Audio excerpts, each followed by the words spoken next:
Hello, welcome to a demonstration on how to generate regression statistics using SPSS. And in this case, we'll be using the IBM SPSS, which is the main statistical package originally founded for social sciences.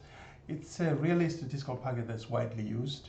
And you may actually have noticed that on my channel, I've actually done some demonstrations using Excel as a contrast to other statistical tools.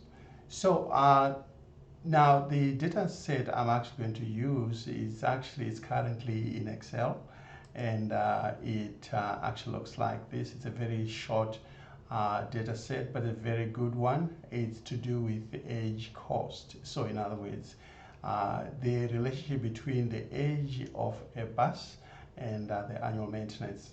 So basically that's what we are trying to test here. So effectively, annual maintenance is actually going to be the dependent variable, whereas the age of bus is going to be the independent variable. So again, this is a simple regression analysis, right? Because we only have two variables, so the dependent variable and the independent variable. So, so what I can do now is I'm actually going to import this data file into SPSS. So I'm actually going to show you how to import the data into SPSS, and then we clean it up, and then we should be able to go ahead and run the regression statistics. So again, I can close that, and while you are in SPSS, all you have to do is you can go to File, okay. And there's actually an alternative where you could just say open data, and then you can specify that it's an Excel file, but import data, it's a little more easier to use. And again, it will actually show you the other options that you have, the different other systems where you can actually import the data from. So in this case, we want to import it. It's an Excel file, so therefore we have to specify it. Otherwise, it's not going to show up. Right, so then once we've done that, we should be able to go wherever that particular Excel file is. In this case, I actually put it into this folder. So I can go ahead and click on age cost, and then open.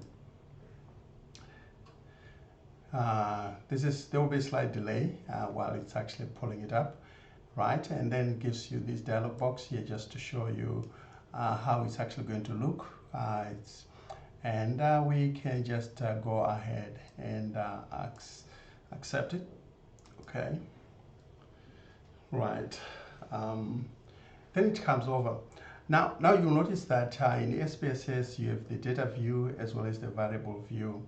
So the variable view is kind of just showing you how the data fields have actually been defined. So when they are actually brought over into SPSS, the fields are actually defined in much more detail. That's really the power of SPSS. Unlike in Excel, there won't be any much definition, right? But it still works the same way. But otherwise, here it's very important to actually take note of the variable view in terms of each field, how it's actually defined when it's actually imported in. And of course, the age of the bus is a numeric value, and the width, no decimals, and again, the label itself, and also including the measures. All right, so the specific type of the data that enables you to perform the different functions that you wish to perform. Then now, once you've actually seen this, you can actually take a look at the data view itself, just in case there's something that's not really making much sense there. Okay, so here we can see we've got the two fields, pretty similar to what we saw, in Excel. So once you're ready with your data set, you feel like it's ready to perform the analysis, all you do is you click on Analyze, okay, and then you'll be able to see a wide range of options available out there.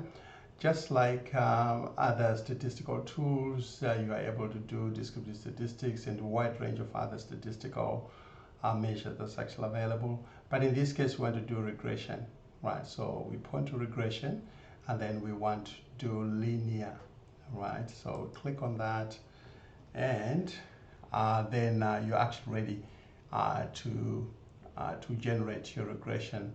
But you have to tell SPSS, you have to specify what is your dependent variable. So we know our dependent variable is actually the annual maintenance cost. So you click on it and then use that arrow to select it. And then once we're done with that, we click on the next one, which is actually our independent variable. And here all we have to do is, it must be selected, just in case there are actually multiple of them. Then you just click on that, it has actually been selected. Now then all you have to do is just to look up, you know, what additional things that you actually want to be generated, right? Otherwise, by default, the key statistics will actually be generated by SPSS. But just to be sure, you just want to make sure you're not missing out on anything that's important. Confidence level intervals should be 95%. By default, it will still give you that anyway, right? But there's no harm in putting in the check mark on it. R square change, not necessarily, it's not necessary, but by default we should be able to find the R square included, you know, in the statistics. So otherwise, there are the other things like collinearity diagnostics. If you wanted to evaluate whether there are independent variables that are explaining the same thing, right? Which enables you then to evaluate if there's any multi-collinearity in your model. Then you know, at some stage you can actually clean that up so that you can come up with a much stronger model, right? Okay, so otherwise here we can just say continue, and then we can just say okay. All right, and before you know it, the regression statistics is actually being generated, right? You can see it's actually generated here. The output is actually available for you, and then all I have to do is you know, just to clean up, see what you really need there.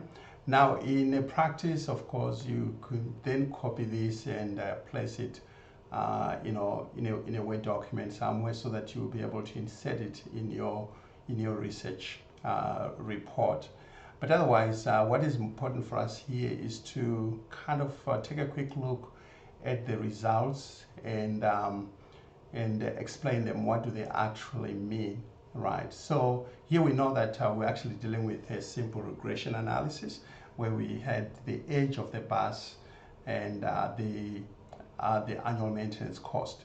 So here now we want to see what does the model summary is kind of just giving us the quick regression statistics that we can actually interpret right away.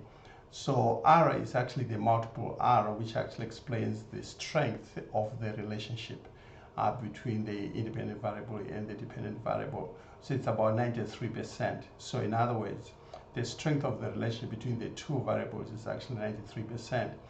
However, the age of the bus explains 73% of the variation in the annual maintenance cost, right? But as a general rule, adjusted R square is what we tend to use because it's much more conservative. It takes in consideration the sample size and in some cases the number of variables that are actually used in the model, right? So 86% would be our best bet to use so that we not overestimate anything. It's always nice to be conservative. And the standard error is simply telling us the variation in the data, how dispersed the data really is. So the ANOVA section is just analysis of variance. It's kind of showing us the statistical significance of the relationship. It's actually, here it's showing us that it's smaller than 0.001, which means it's statistically significant because we measure this against a 0.05. Remember that our confidence level was actually going to be 95%, which means it's the 5%, right? 0.05. So this should be smaller than that, and in this particular case it is. But otherwise, the rest of the statistics that you find under and over there, the sum of squares, the mean of squares, the degree of freedom, that's the basis on which the calculations, for example, the sum of squares for the regression expressed as a percentage of a total of sum of squares is actually what gives us the R square, right? So if you divide that 302,000 and 357,000, it actually gives you that 87%.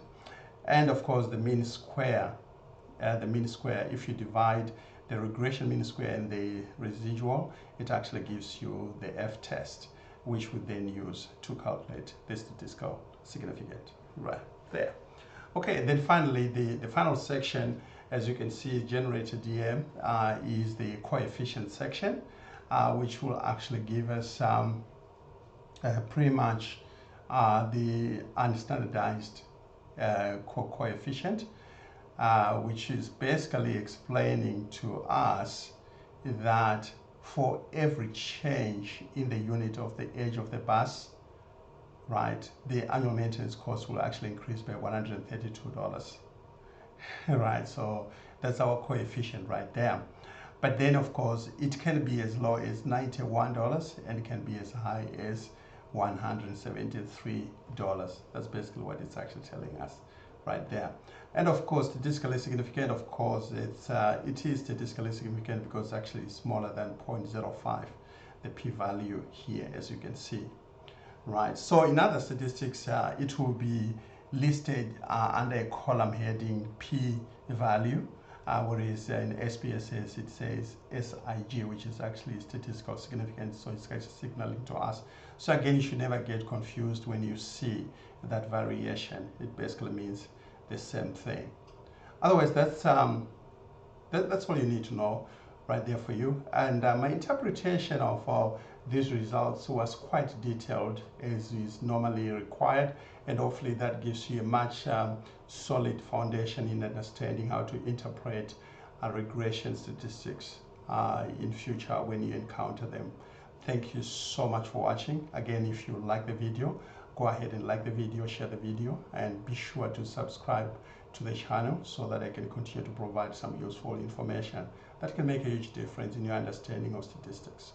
Thank you so much for watching, and bye for now.